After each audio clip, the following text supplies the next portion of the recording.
యుద్ధం గెలిచినోళ్ళకు విజయోత్సవాలు, ఓడినోళ్ళకు పరాభవం జ్ఞాపకాలు. సమరం మిగిల్చేది ఇదే.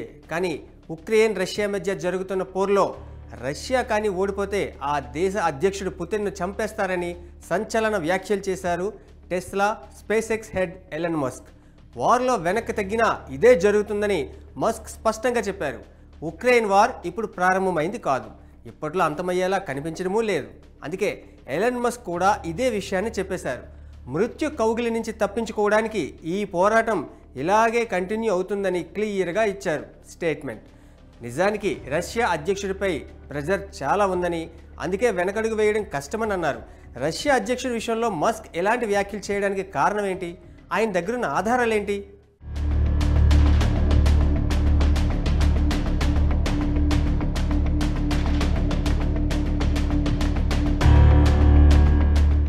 ఉక్రెయిన్ రష్యా పోర్లో ఇప్పటికే ఇరు దేశాలు భారీగా నష్టపోయాయి. తాను గెలుస్తాను అని ఉక్రెయిన్ భావించడం కూడా నిజంగా అత్యాశే. ఈ యుద్ధంలో రష్యాదే ఎలాగో పైచేయి అవుతుందని ఇప్పుడున్న పరిస్థితులు బట్టి అర్థమవుతుంది. దాని బలం చూస్తే ఎస్ అనే అనాలి. మరి అలాంటప్పుడు రష్యా అధ్యక్షుడు పుతిన్ ఓడిపోతే అన్న ప్రస్తావన ఎందుకు వస్తుంది? అసలు ఎలన్ మస్క్ ఈ కోణంలో ఎందుకు వ్యాఖ్యలు చేయాల్సి వచ్చింది?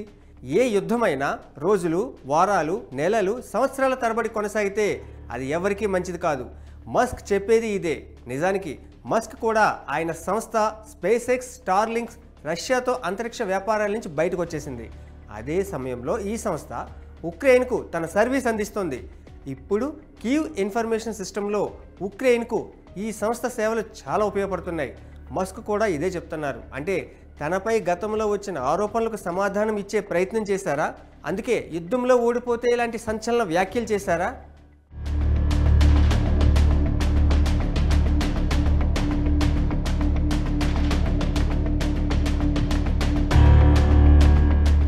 ఎక్స్ స్పేసెస్ ప్లాట్ఫామ్పై రిపబ్లికన్ పార్టీ వారితో జరిగిన ఓ డిస్కషన్ సందర్భంగా ఎలన్ మస్క్ చేసిన ఈ వ్యాఖ్యలు ఇప్పుడు సంచలనంగా మారాయి. గతంలోనూ ఎలాంటి స్టేట్మెంట్ ఇవ్వడంతో ఆయనపై పెద్ద ఎత్తున విమర్శలు వచ్చాయి. అందుకే దీనికి సంబంధించి కూడా మస్క్ వివరణ ఇచ్చుకోవాల్సి వచ్చింది.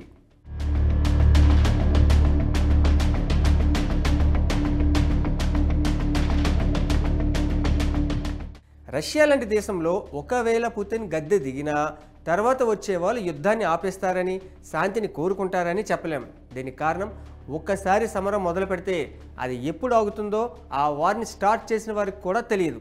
పోరాటంలో ముందుకు వెళ్ళడమే తప్ప ఆగేదే ఉండదు. కానీ దీనికి ఎక్కడో ఒక దగ్గర ఫుల్ స్టాప్ పడాలి. దీనికోసం ప్రపంచ దేశాలు ప్రయత్నాలు చేస్తున్నాయి. అందుకే అమెరికా కూడా ఉక్రెయిన్కు అండగా నిలిచింది. ఏకంగా ఆ దేశానికి $6,000 కోట్ల సాయాన్ని ప్రకటించింది.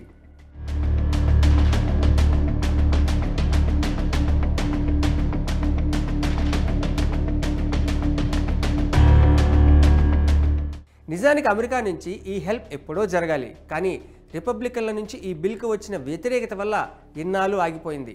కానీ అక్కడ రాజకీయంగా పరిస్థితులు మారాయి.